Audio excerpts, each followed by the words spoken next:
Ok, bon, disons que comparé à la Turquie, le Burkina Faso n'est pas si développé. Comme tous les pays d'Afrique, on a beaucoup de problèmes. La pauvreté, c'est l'un de nos problèmes.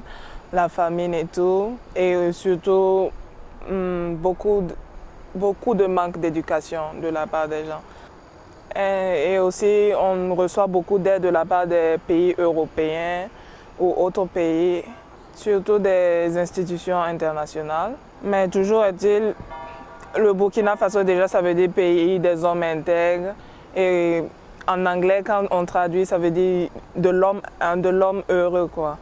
Donc, pour le peu qu'on a, c'est vraiment un pays de personnes, de bonnes personnes, mais aussi de personnes tout le temps heureuses, qui profitent de la vie, même si c'est pas tout le temps facile. Ouais.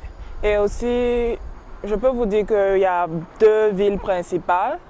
Il y a la capitale, mais il y a la deuxième ville, mais beaucoup plus de gens, les gens de la classe moyenne et de la première classe vivent le plus souvent dans la capitale, ce qui fait qu'elle est la plus peuplée du Burkina.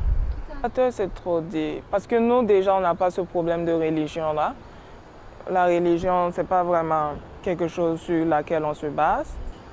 Mais le problème, c'est que peut-être que les politiques n'étaient pas bien appliquées. Il y avait des programmes pour améliorer l'économie du pays, mais elles n'étaient pas bien. Il y avait toujours un problème d'application. Disons, dans les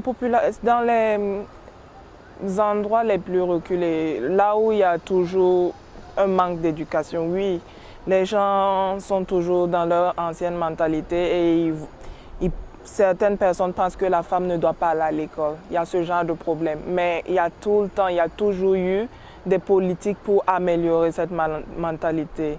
Et tout le temps des campagnes de sensibilisation pour que les filles aillent à l'école. Donc, c'était la promotion continuelle de l'égalité entre hommes et femmes. Il semble être ouvert, quel que soit ce que... Bon, disons qu'il est toujours ouvert aux discussions, il est toujours accueillant, il accueille toujours les nouvelles idées. Ça, c'est ce qu'il semble. Maintenant, est-ce qu'il le fait, il le considère réellement ou pas, je ne sais pas. Comme je l'ai dit au début, son parti politique est le plus dominant. Ils ont les moyens, ils ont la technique, ils ont le plus de politiciens. Donc, forcément, ils dominent. Et l'opposition, les partis d'opposition sont là, mais toujours est-il que on ne les voit pas, ouais. D'apparence, il est vraiment calme. Sérieux, mais calme. Très calme. Et pour ça, je l'admire. Il n'a jamais perdu son sang-froid. Rarement, je l'ai vu rire, c'est vrai, mais je ne l'ai jamais vu énervé, crier ou quoi que ce soit. Le problème est que son mandat devait finir en 2015 et il devait avoir des élections pour un nouveau président.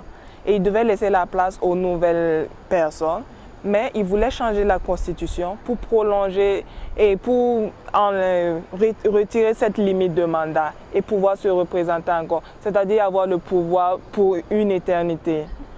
Et cela, vraiment, les gens en ont pris conscience et ils n'étaient pas d'accord. Ça fait peut-être 2 ans qu'on est en train de lutter contre ce référendum qui voulait imposer aux gens pour pouvoir se représenter encore.